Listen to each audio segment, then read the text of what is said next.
नमस्कार, मैं आपका दोस्त एंड होस्ट शिव वालिया बहुत बहुत स्वागत करता हूं। और आज हमारे साथ खास शख्सियत मौजूद हैं जो कि किसी भी पहचान के मोहताज नहीं है। जी हां, हमारे साथ आज की इस खास बातचीत में राजेंद्र सिंह किश्तवाड़िया सर हमारे साथ मौजूद हैं, जो कि पशुपालन विभाग से सेवा निवृत्त हुए हैं 2012 में। और सर्विस में रहते हुए बहुत सारे जो कार्य उन्होंने किए और सेवानिवृत्त होने के बाद भी लगातार सभी जो वन्य जीव जंतुओं के जो अब तक भी रेस्क्यू करते हैं, पूरी जानकारी इन्हीं से लेते हैं। सर नमस्कार, आपका स्वागत करते हैं। नमस्कार। तो सर सबसे पहले तो आगे बढ़ने से पहले आपके बारे में हम जानना चाहते हैं। जिस तरह से 2012 में आप सर सेवानिवृत्त हुए हैं, जानना चाहेंगे कहाँ से और किस पद से? जी सबसे पहले तो मैं ये बताना चाहूँगा दर्शकों को कि जो मेरा संबंध है बिल्कुल ग्राउंड लेवल से रहा है। मैंने अपना जो कैरियर है एज ए पशु चिकित्सक डिस्ट्रिक्ट चंबा से शुरू किया था 1979 में। तो मैं बिल्कुल ग्रास रूट लेवल से जुड़ा रहा, फार्मर लेवल से जुड़ा रहा। और मेरी जो एक क्वालिफिकेशन थी, शिक्षा थी, वो एक हायर लेवल की थी। तो 79 के बाद यहाँ पालमपुर में 1986 में यहाँ वेटरनरी कॉलेज बना यूनिवर्सिटी में। तब मेरे को वहाँ से ऑफर आई कि आप हाईली एजुकेटेड हैं तो आपकी सर्विसेज यहाँ हमें चाहिए, तो आप यहाँ आ जाइए। तो मैंने उसको बड़ी खुशी से स्वीकार कर लिया। और ये मेरा बड़ा सौभाग्य है कि मेरा यहाँ के जो यूनिवर्सिटी का वेटरनरी कॉलेज है उसको बनाने में शुरू से जीरो लेवल से मेरा उसमें योगदान रहा है जी। तो 86 में मैं यहाँ आ गया था। तो वहाँ से फिर हमने यहाँ का कॉलेज बनाया, बिल्डिंग बनाई, उसके बाद क्लासेस शुरू की। तो बहुत ये एक चैलेंजिंग काम था जिसे हमें अपने सहयोगियों के तरफ से और अपनी एडमिनिस्ट्रेशन के सहयोग से बहुत अच्छी तरह से निभाया। और जो हमारा पहला बैच था वो 1991 में यहाँ से पास आउट हुआ। तो उसके बाद हर एक 4 साल के बाद, फिर 5 साल के बाद यहाँ से बैच पास आउट शुरू होने हुए। तो यहाँ का जो एक सफ़र था मेरा पूरे इतने सालों का, बहुत ही अच्छा रहा और उसमें बहुत कुछ सीखने को मिला और मैं अभी तक भी सीख ही रहा हूँ। तो ये तो एक ऐसी चीज़ है कि जो कभी ख़त्म नहीं होती। और मुझे बहुत खुशी है कि हमारे जो यहाँ के स्टूडेंट थे वो जाके फील्ड में सर्विसेज दे रहे हैं। यहाँ अपने हिमाचल में हैं, इंडिया लेवल पर हैं और इवन बाहर भी जाके वो अपने देश का और अपने प्रोफेशन का नाम ऊंचा कर रहे हैं।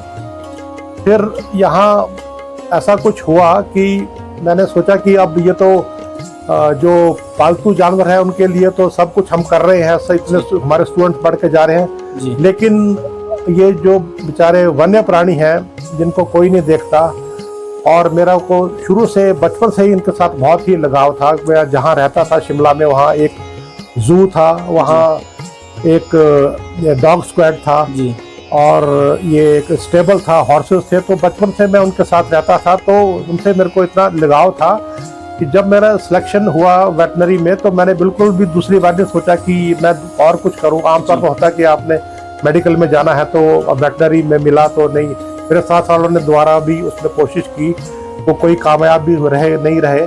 तो मैंने बेझिझक, और मेरे नंबर अच्छे थे तो मैं पंजाब एग्रीकल्चर यूनिवर्सिटी लुधियाना से मेरे को डिग्री मिली। तो एक बहुत ही रिनाउंड इंस्टीट्यूशन था, वो मेरे लिए एक बहुत ही अच्छी बात थी।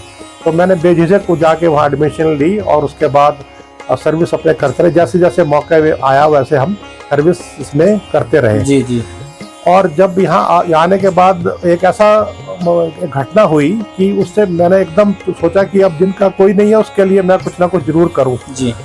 तो बात उन दिनों की है जब मैं यहाँ कॉलेज में था। तो एक आम आदमी बेचारा कुछ सांप लेकर वहाँ हमारे हॉस्पिटल में आया, जिनको लोगों ने बुरी तरह से मारा हुआ था, उनकी जो रीढ़ की हड्डी टूट गई हुई थी। तो वो आया लेके उनको और वो बोलने लगा कि जी इनका इलाज करो कुछ। तो हमारे जो वहाँ कोई सीनियर थे बोलते नहीं ये इनका हम इलाज नहीं कर सकते, हमारे पास इनका कोई वो नहीं है। तो फिर मेरे को वहाँ देखते खड़े खड़े बहुत बड़ा गुस्सा आया। तो मैंने एकदम पूछा कि भाई हम इनका इलाज नहीं कर सकते, कौन कर सकता है? तो वो महानुभाव बोले कि वो मेरे को नहीं पता कौन कर सकता है। तो मैंने उस टाइम सोच लिया कि मैं इनका इलाज करूंगा और इनको मैं देखूंगा जी। तो जो उसकी हेल्प हो सकती थी मैंने थोड़ी बहुत की, उसको बताया कि उसको ऐसे करो ऐसे करो रखो जी। तो उसके बाद उससे संपर्क नहीं हुआ। लेकिन वो फिर एक टर्निंग पॉइंट मेरी लाइफ में हो गया। लाइफ का टर्निंग पॉइंट आपको उसमें रहा सर जी। तो मैंने कहा मैं जिनका कोई नहीं है निसहाय, मैं इनके लिए काम करूंगा। और फिर कुदरती जो यहाँ के मेरे सीनियर थे उन्होंने मेरी हेल्प की, उनका भी इंटरेस्ट इस लाइन में था। तो उन्होंने मेरे को बहुत मौके भी दिए, मेरे को ट्रेनिंग्स कराई और वर्कशॉप्स कराई। तो उससे मेरा एक्सपोजर बढ़ा, बाहर जाने का मौका भी मिला, लोगों से मैंने विचार विमर्श किया। तो एक बड़ा अच्छा मेरे को लगा कि अब मैं इस काम में सक्षम हूँ और मैं बड़ी अच्छी तरह से कर सकता हूँ। फिर यहाँ रहते रहते हम बहुत करते थे, एक्टिविटीज़ करते थे, तो लोगों में अवेयरनेस क्रिएट करते थे। फिर यहाँ जितने भी जंगली जानवरों के जो केस आते थे उनको मैं हैंडल करता था जी। और उन दिनों में यहाँ ये सारा एरिया वो तेंदुए के आतंक से ग्रसित था। ये टाइम है 1995 से लेकर 2003-4 तक। उन दिनों में इस सारे इलाके में तेंदुए का बहुत आतंक था। तो उन दिनों में फिर हमारे पास कोई खास तौर के इक्विपमेंट भी नहीं होते थे। तो हर एक वो कोशिश करने के बाद, हर एक जोखिम उठाने के बाद जाके तेंदुओं को पकड़ के ला के हम उनको रेस्क्यू सेंटर में भेज देते थे और जो ठीक होते थे उनको हम जंगल में छोड़ देते थे।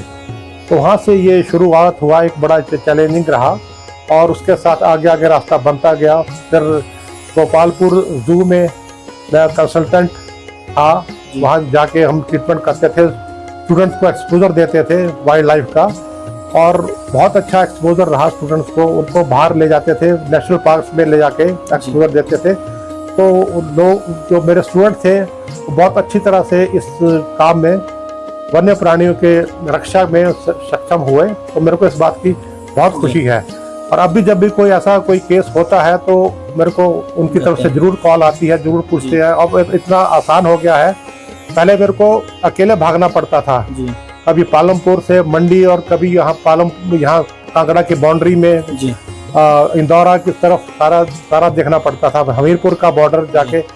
अब इतना अच्छा हो गया कि वीडियो है तो स्टूडेंट्स मेरे को वीडियो भेज देते हैं कि सर ये ऐसी सिचुएशन है, इसमें क्या करें। तो एक बहुत ही उसमें टाइम कम लगता है और बड़े अच्छी तरीके से काम हो जाता है और ये काम बड़ी ही अच्छी तरीके से चल रहा है। और मैं इसमें बड़े अपने उससे पूरी जान लगा के काम करता हूँ। कोई भी कॉल आए तो उसको अच्छी तरह से मैं अटेंड करता हूँ। जी, धन्यवाद सर बात करने। जी।